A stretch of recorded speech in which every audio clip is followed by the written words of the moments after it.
clearly the president has made a statement, his credibility is on the line, and listen, when he gives his word, he executes.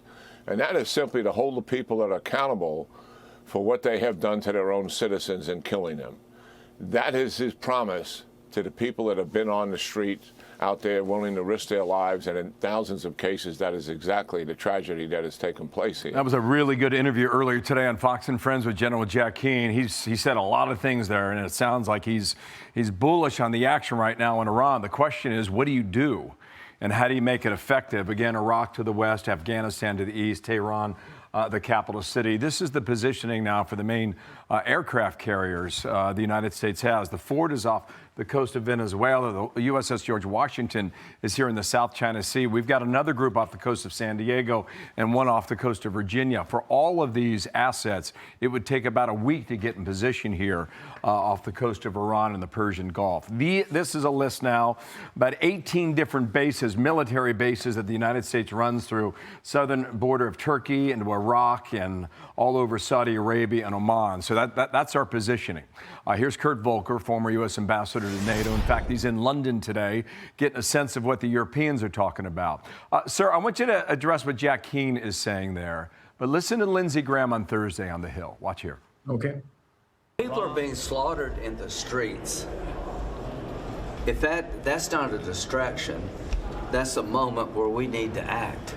The idea we're dealing with the most vicious regime on the planet who desires to destroy the state of Israel, kill us, purify Islam, make it radical from every pole to every pole is not a distraction. Okay, what's the answer? Well, look, I think they both make a good point. I think President Trump is serious when he is expressing those very concerns that Lindsey Graham raised about the people of Iran. They're out there. They are getting arrested. Some of them are getting killed. It is a huge regime crackdown. And I think President Trump is serious about that.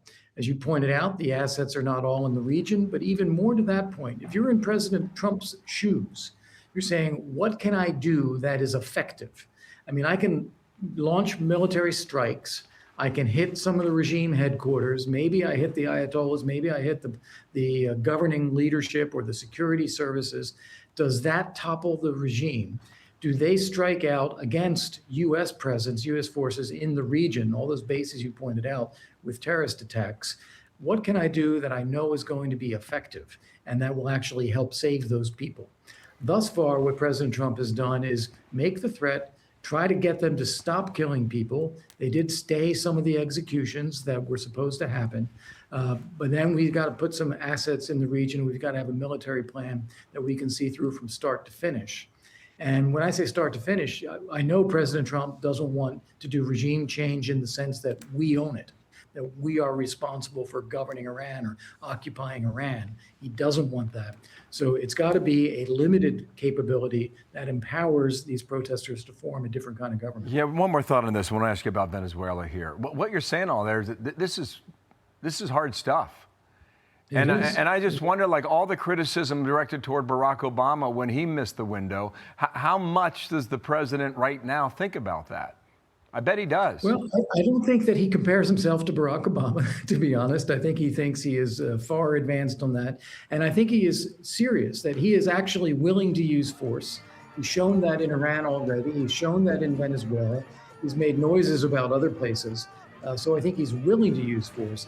But when he does it, I think he just wants to be sure that it will be an effective use.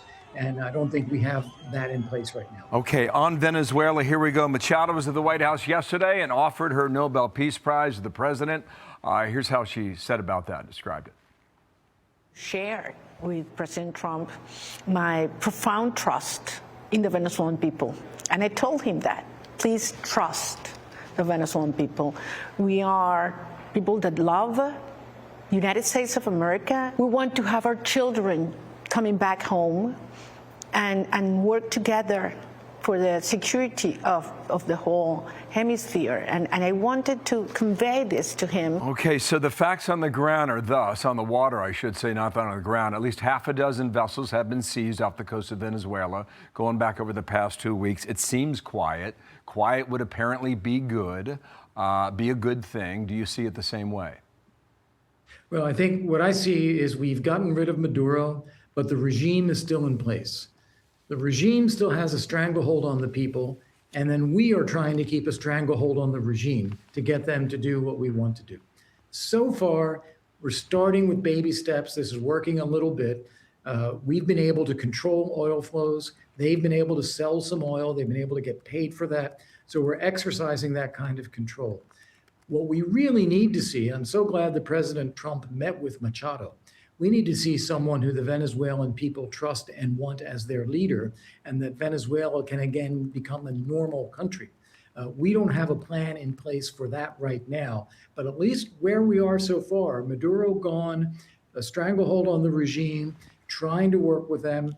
We just have to keep up that pressure, and we have to try to get the pathways through so there will be a transition in power at some point. Okay, Kurt Volker, enjoy your time there in London, and we'll see what the Euros are saying about us now, huh?